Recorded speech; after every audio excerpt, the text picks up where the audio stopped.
In the last walkthrough, we left off exiting the prison tower and defeating the warden. We should now be in the prison tower courtyard. And if we look to our left, we can find the Khajiit we found last walkthrough named Jhunal, sitting right here. He'll be thankful we helped him out of there by defeating the warden. He comes in handy later when we want to do a side quest involving a Knight of Zenithar, which I will go over in another video. For now, follow me to this gate. We need to open it and cross this bridge to enter the Imperial City. If you ever get the chance during the mod, check out the scenery. It's beautiful and everything here in Coldharbour is very well made. There are also little secrets or things you won't notice the first time hidden around that you could find the second, like the cross right there. When we come close to this knight, he will become hostile and attack us. You will come across many of these Belharza knights in the Imperial City, and they can be pretty tricky if not prepared. These Belharza knights also have the potential to give you good loot, so when you defeat them, be sure to loot them. Once you're finished doing so, let's head on through this door and head on inside to the Imperial City.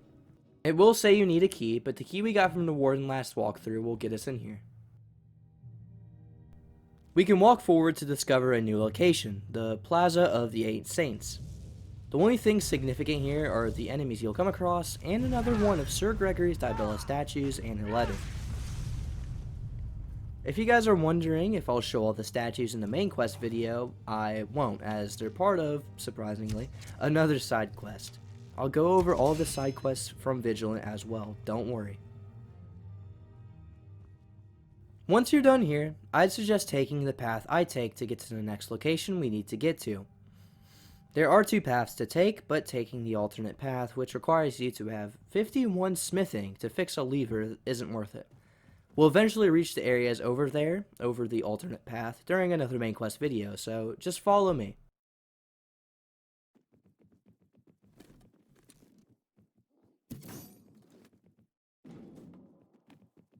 Now, the enemies we'll come across here usually consist of Elysian worshippers, inquisitors, knights, some scamps, and these giant Belharza knights.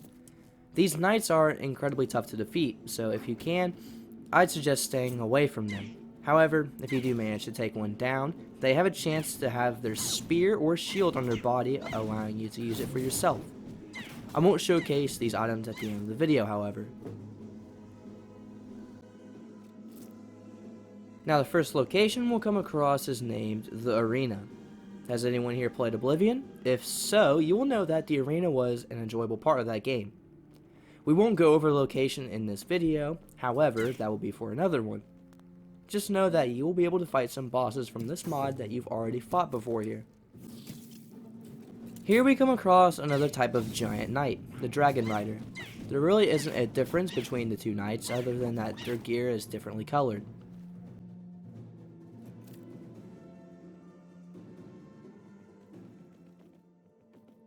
If you want, you can ignore this guy, as he's not really hurting anyone standing over there. However, the knight we're about to come across isn't someone you should take so lightly. If you've been following me, you will end up at the garden. Entering the area, you will most likely be bombarded by Bone Wheels, a creation of Thannor the Gardener. He will be roaming the garden, so be careful when walking around. But when you do come across him, I'd suggest taking him out and looting him, as he actually has some unique gear and a weapon that can be displayed in the Legacy of the Dragonborn Museum. You've probably already noticed this, but dual-wielding enemies in this mod aren't to be taken lightly. They can usually take you out with a quick span of attacks. When you defeat him, you will gain karma and a key to his house, which we will go inside in a second. First, let's loot Thannor. You can take his armor off of him, and in my opinion, it's one of the best armor sets from this mod. You can also take two of his garden hotels, so if you want, you can display one in the Dragonborn Museum, and use the other one. You can also find another hide of Abbot on him, and another piece of Bal as well, allowing you to summon him if you have enough magicka.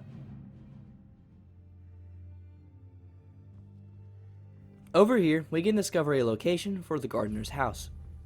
If you head on inside, you can find a Necromancy spell tome, allowing you to summon the Bone Wheels you encountered just a second ago. That's pretty much all that is significant here, so let's head on back outside. We're almost at the location we need to get to. Just keep following me.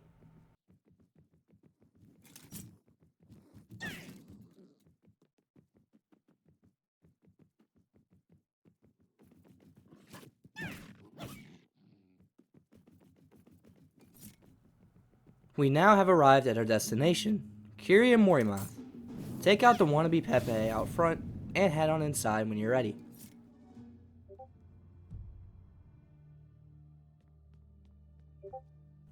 Now, when you enter, it'll seem pretty quiet. Don't worry, it won't be for long. Head on up the stairs, and you'll notice many resting enemies sitting on the benches here. You'll also notice the Soulless Remains hidden in this corner, so be sure to take that.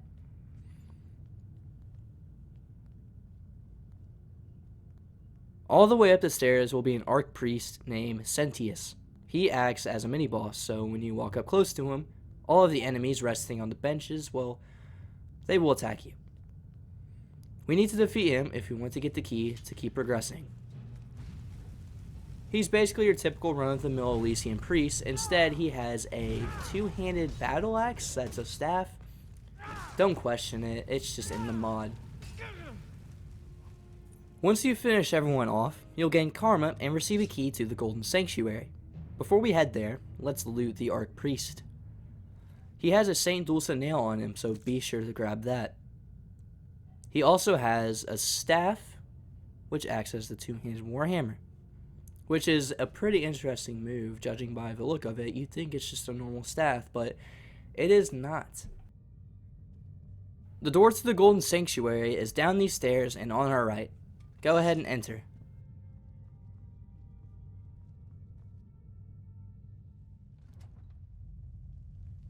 As soon as you enter, you'll notice a big beefy knight in front of you guarding a door. If you get too close to him, he will become hostile, so just go ahead and take him out of the picture. He's your typical glorious dragon rider knight, so just be aware of that when you're fighting him. Go ahead and go through this door and keep following me, and you'll eventually end up in a room with a fallen knight of the Nine. Same deal as the other knight, if you get too close to him, he will become hostile. Most enemies just perched out in an area take personal space to another level, so be wary when walking up to a random NPC here in Coldharbour. When you finally take him out, be sure to loot him, as you can find a regular rusty old armor set and a rusty spear.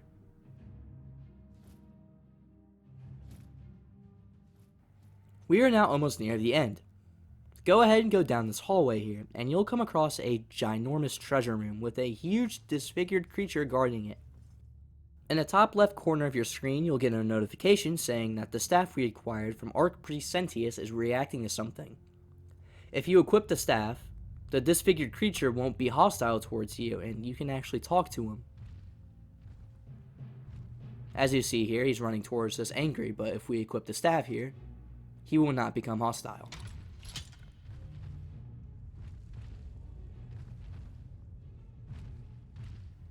Now we can actually talk to him, and his dialogue is pretty interesting, so I definitely suggest checking it out for yourself. That staff. Pepe, it's you. When you're done with him, we can actually go up to this golden egg over here and open it. Inside will be a unique ring named Jhunal's Gold Ring. This item will have a display in the Legacy of the Dragonborn Museum, shown by the icon above the name.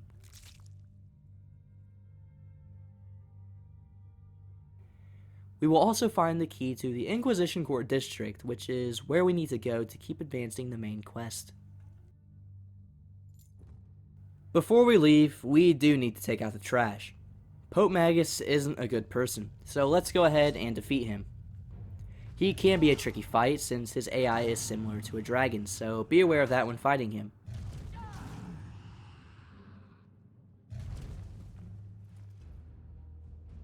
By defeating him, you will gain karma. Now, once you finally take him out, let's go ahead and loot him. On his body, we can find a good amount of treasure, along with a few books, a piece of bow allowing you to summon him, another one of Saint Dulce's nails, and the staff of Pope Magus, which is a displayable item in the Legacy of the Dragonborn Museum. Go ahead and take what you please, and then let's carry on.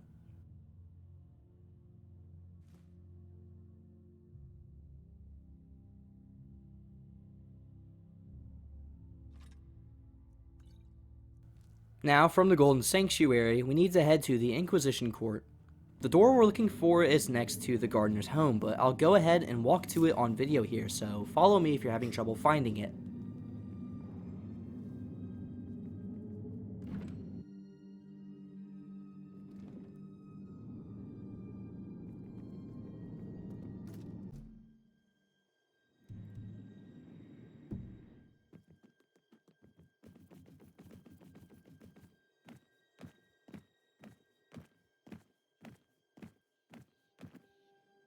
The door is just right here.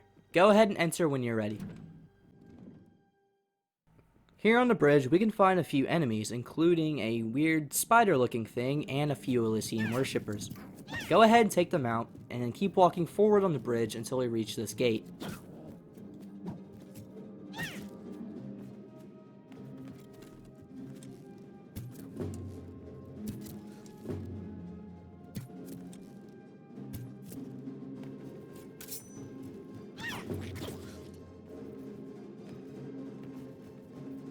Yes, this gate right here. It may be locked, but we can use the key we got from the Golden Sanctuary to enter into the Inquisition Court District. Right here is Inquisitor Pepe again. You can go ahead and speak to him if you'd like, but that's for you to decide. He will actually give you a good amount of backstory and information on what to do next, and who you're about to come across. We are about to delve into the headquarters of the Marukhati Selective, a group of followers to the Imga Prophet Marukh. First, if you head inside this novice locked door, you can come across another Knight of the Nine. He will be guarding over a coffin.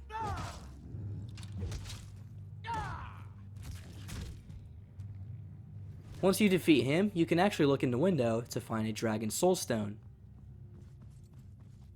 Now if you follow me, I'm going to show you behind another locked door, which should hold one of Satan Dulce's nails. So go ahead and loot it if you want.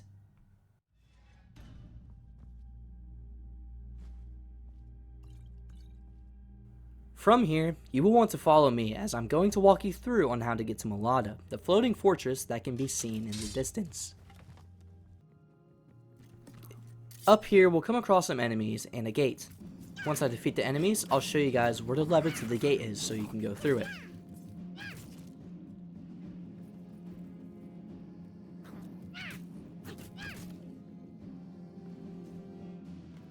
Once you get the lever, keep heading forward. Over here, we will see two armored guards guarding a door to the Inquisition Court of Malada Abasel. These are Holy Brothers of Marukh, a new type of enemy we'll come across when we go inside their monastery. The main enemies don't have anything useful to loot off of them other than some small loot, so loot as you please. You can ignore the sewer door for now. Let's head on through the first Inquisition Court door. In this big room, we can find a good amount of enemies resting. Walking up to the caged skeleton will awake them, and boy are they angry. Go ahead and take them out and then keep following me.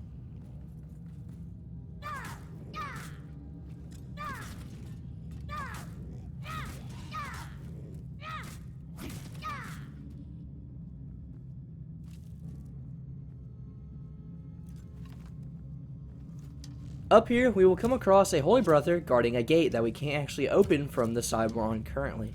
Don't worry, the content on the other side, shockingly, is for a side quest, so shockingly, I'll go over it in another video. When you're done here, let's get on out to Coldharbour through this door. From here, we can go left or right.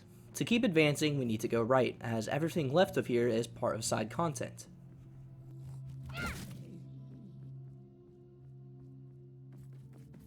We are about to head on inside to an underground monastery belonging to the Holy Brothers of Marukh. Keep following me.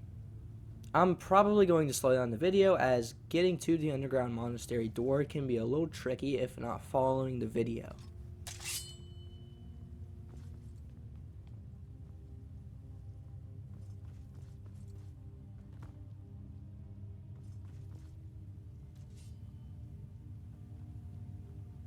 Be aware there will be Holy Brothers of Marukh guarding the area.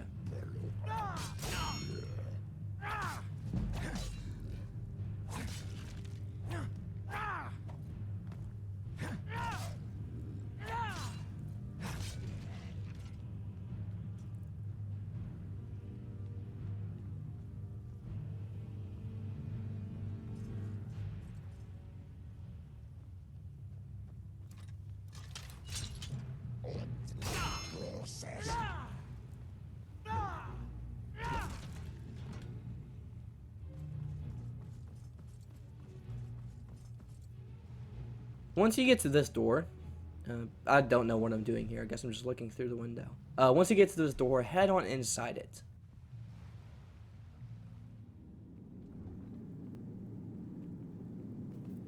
You will be fighting a bunch of monastery members down here, so be aware of that when you explore.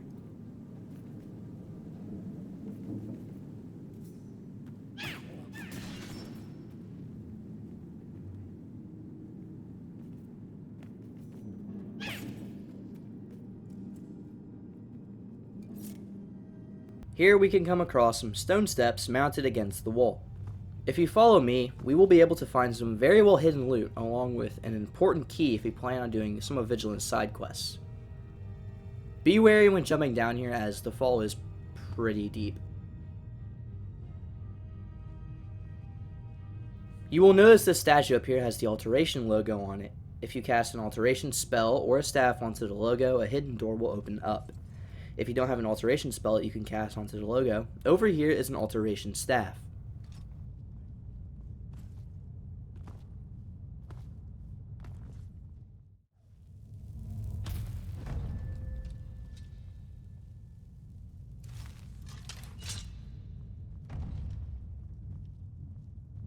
Inside this hidden area, we can find the skeleton of Jhunal himself.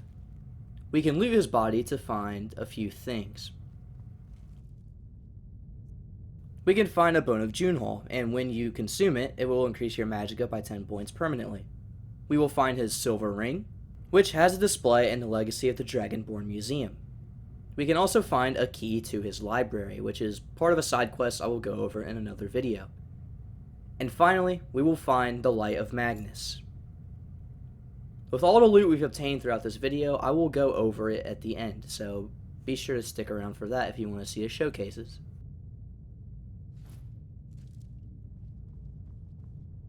Along with the skeleton, we can find some coffins with some average loot in them, so go ahead and loot them if you want. I probably won't in the video, so. Now that we're done here, you guys may notice there really isn't an easy way out of here. You'll have to jump from the edge and land in the water. Doing so allows you to skip the rest of the dungeon and head straight to the boss fight pretty much. And since the dungeon part we missed out on is really straightforward, I'm going to just go ahead and go to the fight. So follow me to head to the boss fight. Be aware, as the water is infested with plague leeches.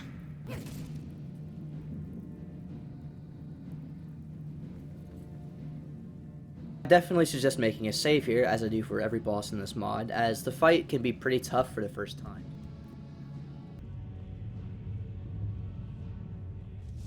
When you walk up far enough, a portal will open and a man named Abbot Cosmas will walk out.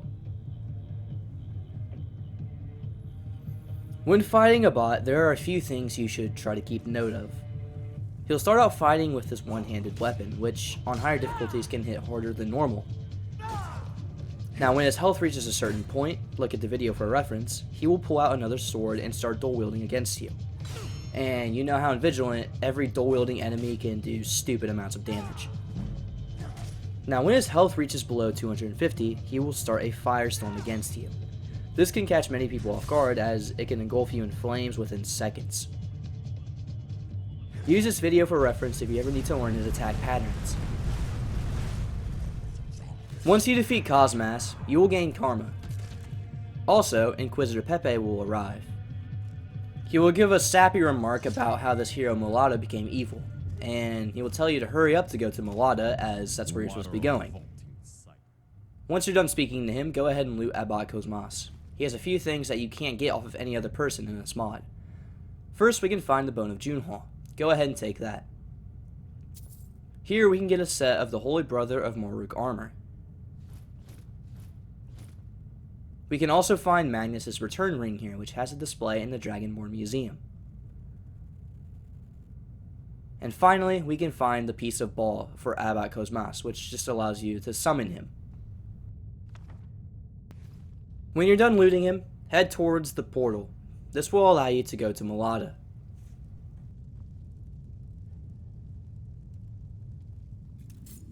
If you're having trouble going through this location, use this video as reference on where to go.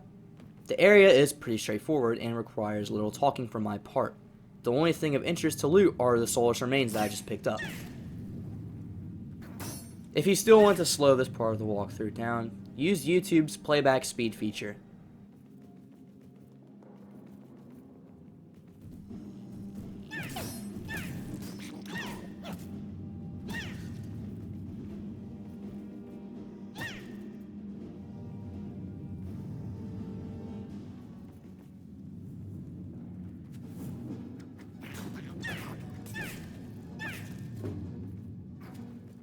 Thank you guys for all the support on my channel recently. It means a lot, seriously.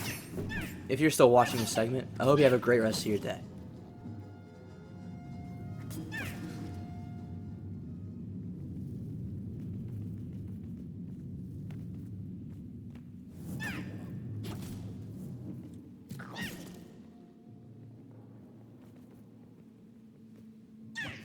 At first, this part did trip me up as there wasn't like a visible bridge. All you have to do is just walk straight forward through this gate, and that's how you get on to the next location.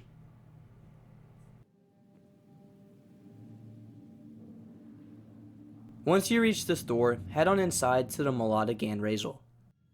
This location is very straightforward, so just use the video as a reference if you're stuck anywhere. Also, I just wanted to state, whenever I say something's straightforward, I'm not saying you're stupid, basically. Some people have problems with certain things and others don't. You know, it's not like you're dumb for not knowing how to go through a location. Like, it's gonna happen. Some locations you're just gonna need a simple guide to help you out with, and that's what I'm here for. One thing I can say, though, is you need to be aware of the shambles, as they can do good amounts of damage if you're not prepared. Once you find this door, head on inside to the bureau cell.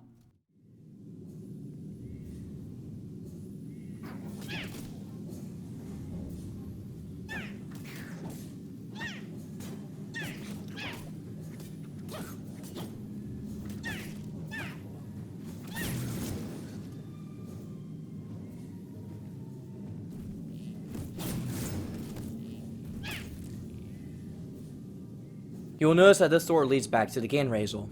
Go through it anyways, as this is where we have to go to keep progressing. Now, if you want another Soulless Remains, there's one perched here on the windowsill. Be sure to grab that before you advance.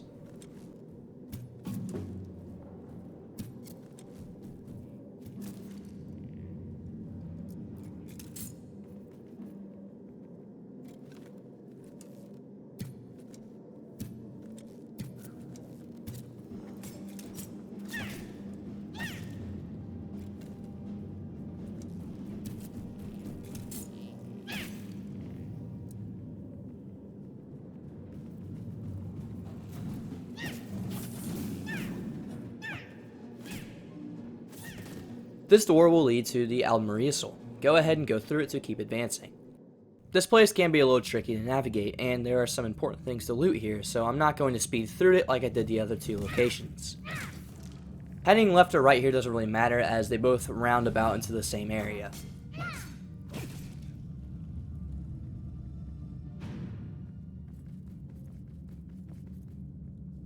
You can go ahead and look through these coffins, as there's mainly just skeletons and minor loot in every single one. I made sure to check, don't worry. But once we arrive here, we will notice that there's a crossroads.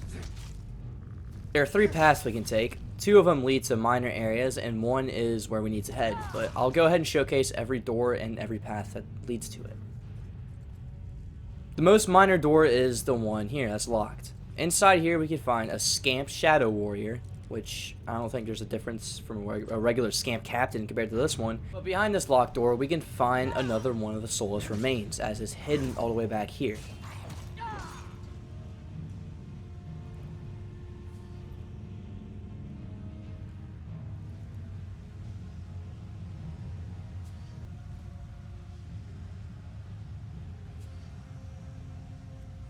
That's all for this door here.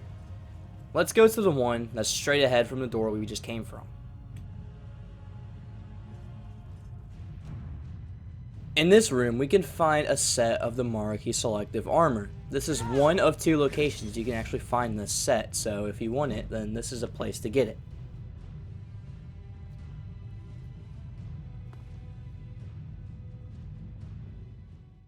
As you can tell, these rooms don't really lead to anywhere, so this final door is the path we need to take to keep advancing the quest.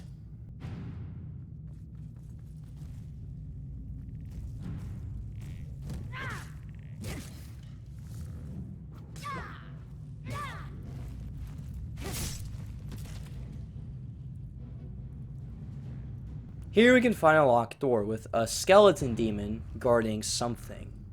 If you unlock the door and defeat the skeleton demon, you will realize that the demon was guarding a dragon's soulstone. Go ahead and pick this up.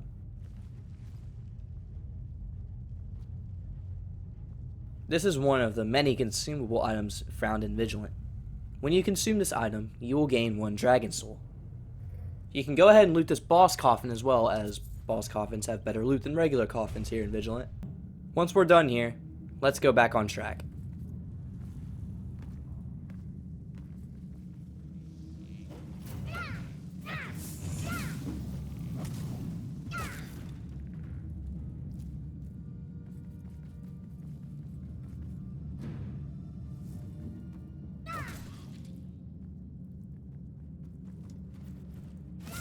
In this room, we can find a spell tome that will allow us to conjure a shambles, the bone enemies we've been fighting this whole dungeon. Here we're coming up on the end of the Almerisol. This door up here will lead us to the Agisel. Head on inside when you're ready. I would definitely suggest making a save, as this fight can be pretty challenging, just like all other Vigilant boss fights. When you walk up to this Selective, he will become hostile and try to attack you. Here are a few things to note about this fight with Caliburn the Selector. He has a dash attack that he likes to use what seems like every 5 to 8 seconds. This attack can be pretty dangerous, so be aware of when he might use it. Caliburn dual wields 2 swords, so make sure you're prepared for a rage-inducing fight on higher difficulties. Other than those 2 things, there's nothing really crazy about this fight. It can be pretty challenging on higher difficulties, and yeah. Once you mega blast him across the room like I did, you will gain karma and a key allowing you to head through the door in the back. Now that Caliburn is dead, let's go ahead and loot his body. Here we can find the Arch-Selective mask, which is unique to just Caliburn, as he's the only person you can get it off of. We can also find another set of the Marukhati selective clothes, other than the mask of course. We can also find Orkey's spell clutch, which is a ring that has a display in the Dragonborn Museum. And we have the Piece of Bow, which allows us to summon Caliburn. Don't forget to grab the Ash of St. Sard, as when you use it, you will increase your health permanently by 10 points. If you haven't noticed already, this portal over here will lead back to the entrance of the monastery. But right now, we don't want to head through that portal. We need to head through this door and head to the Malada Abasel. When you head on inside, you will be greeted by Pepe, giving a monologue about Marukh the Imga. In order to advance, you need to talk to him and ask him more about this Imga. He will tell you it's time. We need to kill him. However, up here we can find some Soulless Remains, so make sure to grab those before you do the deed. In order to release him from his incubation chamber, you need to go behind here and release the valve. Once you do so, he will be out in the open. All you have to do is attack him. Never should have come here. There we go. When you kill him, Pepe will mention that the Greymarch has started. Before you talk to Pepe again, be sure to loot Marukh, as you can find the Slave Trader's Note number 7 and Saint Dulce's nail on him. Now that we've looted Marukh, be sure to talk to Pepe. Be sure to say your final goodbyes to him, as this is the last time you'll see him. Once the dialogue ends, he will die. I believed at first that someday Caesar will come and save us from the suffering. But I waited for thousands of years, and he didn't come.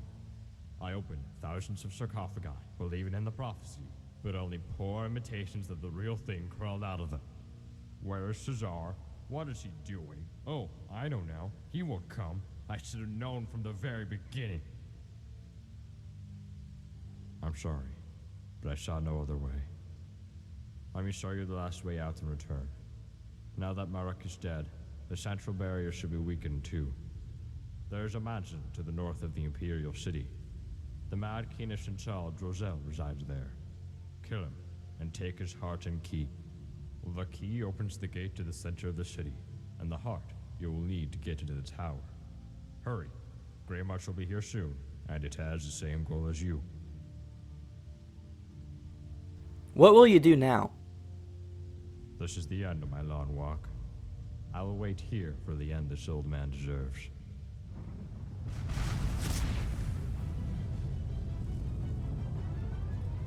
You will immediately be thrown into another boss battle, this time with Laza of Order. Here are some notes to keep in mind when you do this fight. Laza wields a two-handed greatsword that can do a good amount of damage. There's really nothing crazy about this fight.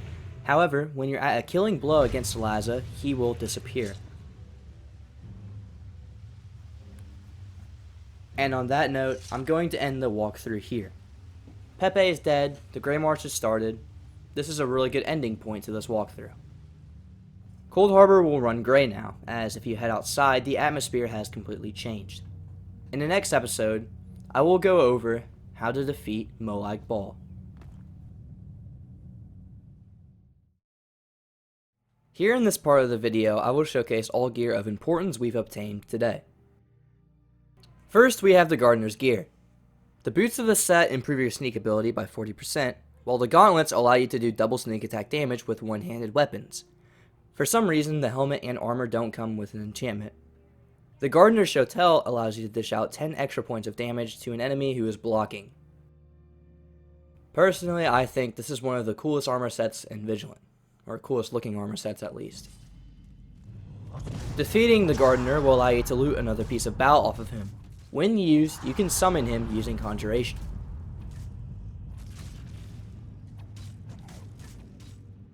Next up, we have a Necromancy Tome. Using this will give us a Conjuration spell that will allow us to summon a Bone Wheel. These guys aren't the strongest, so putting them up against a healthy enemy like I showcase here isn't really the best for them. However, if you do somehow get the enemy you're trying to fight against hostile towards you or a follower, the Bone Wheel can do good amounts of damage to him. Now we have the Staff of Pelon, the Priest of the Eight Divines. This staff, that's actually a warhammer, allows you to absorb 5 points of health when you hit an enemy with it. I don't know why it's named as a staff in the game when it's actually a warhammer. That's a question I want an answer to as well. Now we have the Rusty Paladin armor set, and the spear. There's nothing special about this set other than that it looks pretty cool. I thought I'd showcase it due to the fact that this is one of the only locations I'm pretty sure you can actually obtain this set. Now we have Jhunal's Gold Ring, one of the many rings you can find here in Vigilant. The ring allows you to use illusion spells on higher level enemies. I don't exactly know what the game means by higher level, but if it is what it is, then this could be potentially overpowered. The ring has a nice ring, as I should say, to it. If you guys know if any of these like armor set items or weapons are part of another game or inspired by like Dark Souls or Bloodborne, please let me know in the comments below. If you decide to kill Pope Megus, which I think you should, then you will be able to obtain his staff. The staff doesn't have any sort of cool enchantment, however it does have a weapon art. The weapon art, when used, allows you to set undead on fire and cause them to retreat.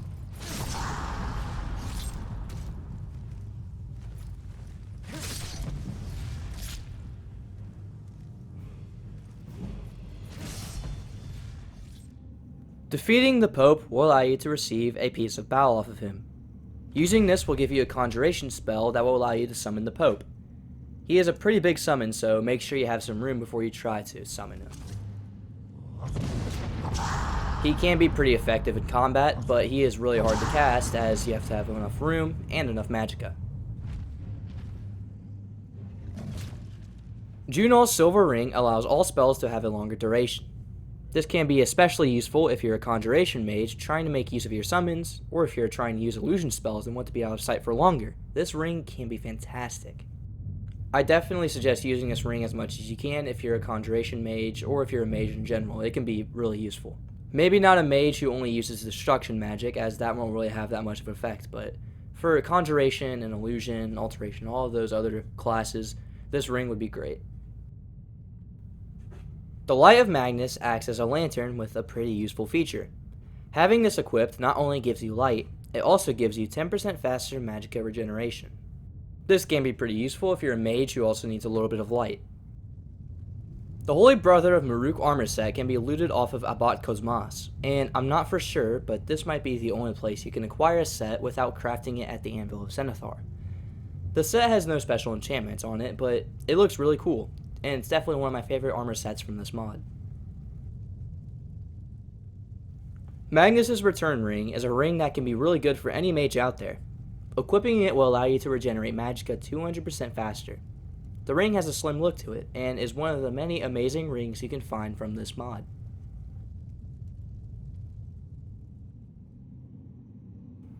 Defeating Abbot Cosmas will allow you to loot a piece of ball off of him.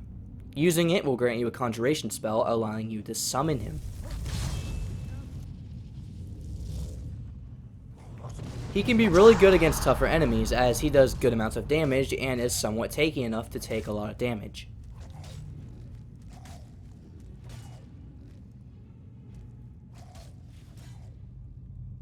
The Marukhati Selective armor set is a really cool looking set of robes that act as light armor.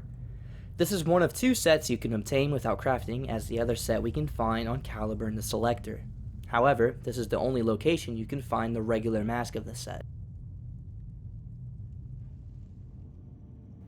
We have another Necromancy Tome here, but this one allows you to summon a Shambles, which is a Bone Ward basically. These guys can do good damage, but are basically glass cannons for my testing.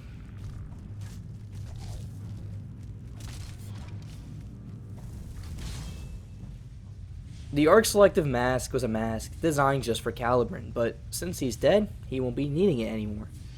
There's nothing special compared to the regular Selective mask other than that the armor rating is a little higher. Orkey's Spell Clutch, when equipped, allows all of your spells to do 50% more damage. If you thought that was good, along with that enchantment, there's another one allowing you to do 25% more damage overall. This ring can be perfect for a destruction spell sword build. As usual, another ring from Vigilant is absolutely amazing.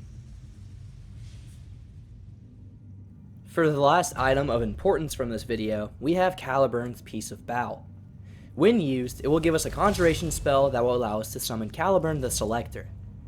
I personally think this summon is one of the better ones from this mod, as Caliburn is just a beast. With his dual-wielding abilities, his dash attack, and his health and size, he can make for one hell of a summon. As you just saw, when enemies crowd around him, he can just dash away from both of them, doing damage and getting away from the situation, which allows him to survive even longer than other summons. He costs less than some other Piece of Bal summons, and you get a good price for it.